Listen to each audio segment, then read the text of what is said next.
Chapter 1. The morning after the battle. Eva Skinner felt very lucky. Firstly, she looked truly sensational. The fuchsia makeup on her eyelids went perfectly with her blue eyes, and the shine in her lips made her small mouth look like a heart. She wore a splendid fluorescent green jacket and boots that couldn't be any more fashionable. Oh, if only her friends could see her now! In front of her was a small crystal lake surrounded by a small wood of glass trees.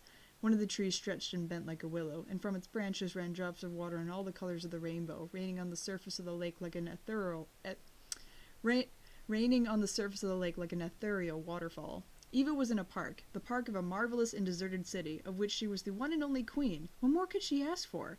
Well, of course, not everything was perfect. Starting with the strange boys she had met here. The first, who says his name is Ulrich, was a cute and athletic boy, but he was dressed in a very tragic way, like a samurai, with his traditional sword attached to his belt.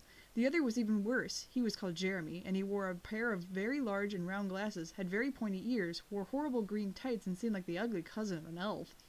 Eva couldn't remember how on earth she had agreed to go walking with guys like that. She was a girl of certain social standing, and, without a doubt, the prettiest girl at her school. She turned around. Jeremy and Ulrich were seated cross-legged on the bank of the small lake, and were talking to one another animatedly. They spoke in French. Although she considered speaking French a very chic thing to do, Eva had never found the time to study it. However, to her enormous surprise, she could now understand everything. It was as if a part of her brain was automatically translating their words into English, and in truth, that is very strange. Eva shrugged before approaching the two boys. There was nobody in this city apart from the three of them, so she would be better off getting along with them.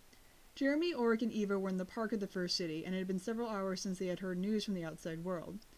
Jeremy had tried to explain to Eva why she was here, including the story about Xana and everything else, but the girl seemed more interested in her clothes than his words, and so he had given up after a short while. He had more urgent matters to think about. They had to find a way to get out of the first city and rematerialize in the first world. "What do you think's going on out there?" Ulrich asked him, a worried expression on his face. Yumi was still in reality, where Xana had sent an army of monstrous creatures.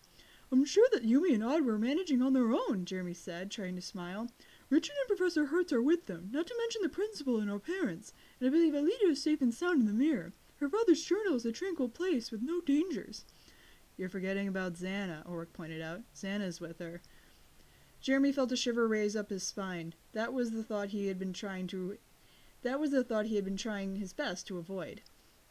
"Xana is here too, with us," he responded.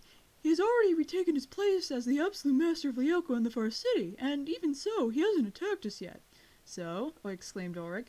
"Why, we stay here and wait? But sooner or later he might set his monsters loose to tear us to pieces, and then—" Jeremy clicked his fingers, his face brightening with joy. "You're right!" he exclaimed. "Right? About what?" asked Ulrich, staring at him in confusion. "About Xana's monsters. If we provoke them and they attack us, we'll lose our life points and—" "Huh? But have you gone crazy? Don't you remember our battles on Lyoko? Without life points, the game is over, we go back to reality. We'll materialize in the factory scanners and we'll be safe again." "The factory's infested with the Green Phoenix terrorists," Ulrich responded, unconvinced. "How on earth are we going to get out of there?" "I don't know," admitted Jeremy, "but there's always a way to get out of something like this, right?" He realized that Eva had stopped looking in the mirror created by the pure water in the lake. The girl returned to them and smiled. "Instead of staying here and arguing, why don't you accompany me on a tour? I'd like to explore this fantastic place." Eva had just spoken in French, though with a very strong American accent. Jeremy told himself that this girl may be brighter than she appeared. Odd de la Robbia awoke feeling as cold as ice and with the sensation of having bruises on every square centimeter of his skin. At first he had thought that sleeping on the science laboratory floor would have been fun, but he hadn't taken the hard tile floor into account. What's more, it was incredibly cold. The previous night, Odd had been forced to cut the power to all the school buildings to stop their enemies from recharging their batteries. It had been a smart idea, because it had saved them all, but it had also disabled the thermostat, now the boiler was inactive. Odd poked his head out of his sleeping bag. The morning light had begun to filter through the large laboratory windows. There was a jumble of desks, tables, and microscopes lined up along the walls, while in the middle area, which had been completely cleared out of furniture and apparatus, in the faint light Odd could see the silhouettes of Caddick students, sleeping in their bags, over which they had thrown quilts and blankets they had found around the school. The principal was there too, as well as the teachers and a few parents, Ulrich and Jeremy's fathers, or Yumi's parents and his own, Robert and Margaret de la Robbia, all together like a family on a camping trip, except they weren't out camping, they were at war. Yumi, whose sleek black hair was spread all over the pillow, was still asleep beside him. She must have been exhausted. During the battle that night, she had fought like a true warrior. The girl opened one eye at that moment and began to laugh. "What is it?" Odd immediately asked her. Your hair. It looks ridiculous." Odd had long blonde hair, which he usually gelled up to have it stick up above his head, sort of like a burning flame. But he realized that at that moment, his glamorous hairstyle was a real disaster. All his hair flattened to one side. He must have looked absurd. "Nobody panic. I'll fix everything in a fraction of a second," he responded with a smile. Without even looking for a mirror, he smoothed it back into place with a few precise movements. "Everyone's still asleep," he then said, looking around. Yumi was now completely awake and climbed out of her sleeping bag. She was wearing a sweatshirt and black jeans. Black had always been her favorite color. "Richard's not here," the girl observed. Odd realized that she was right. Their friend's sleeping bag was empty. He glanced at his watch and saw that it was 6 in the morning. Where could he have gone so early? He and Yumi looked at each other. They then left the laboratory without a sound. Caddick Academy was littered with clear signs of battle. All parts of the school were covered in broken glass, electrical outlets torn from the walls, doors removed from their hinges, and desks upturned. Odd and Yumi, with Richard and Sissy, the principal's daughter, had raised the alarm the night before. As soon as they had seen the robots coming out from the trees, they had run to warn the others. Professor Hertz had prepared smoke grenades and bombs containing corrosive acid, and the children had fought the machines with anything they could get their hands on: baseball bats and football helmets, bows and arrows, and even a dishcloth and soapy water. Many of the school students were still in a state of shock, and some of the teachers had to take sleeping pills to get to sleep. For Yumi and Odd, however, it was different. They had never seen robots like the ones from last night, but they had immediately noticed the symbol the monsters had engraved on their armor. It was the mark of Xana, the artificial intelligence that dominated Lyoko. It's going to take us a century and a half to fix everything up," commented Yumi as she looked bleakly around her. "Don't tell me you want to waste all your time cleaning the school," Odd responded with a grimace. "We have a much more important mission: defeat the Great Phoenix and free our friends, especially Eva." Yumi couldn't help but smile. Odd was very infatuated with the North American student, and he had been extremely upset to discover that Xana was controlling her body, but obviously he hadn't completely lost hope. The two children left the building and began to look for Richard. They walked through the garden and the park, caressed by a splendid sunrise, and the trees still laden with dew. They quickly checked the student dormitory and a cafeteria, but they found no trace of their friend and decided to try the administrative building. They passed by Professor Hertz's office, which Xana's robots had ravaged, and continued on to the basement. "Do you think Richard is trying to repair the thermostat?" Odd asked Yumi. The girl shrugged, doubtful. "From what I know," she finally responded, "he's studying engineering at university, but I don't get the impression that he's very good at practical stuff."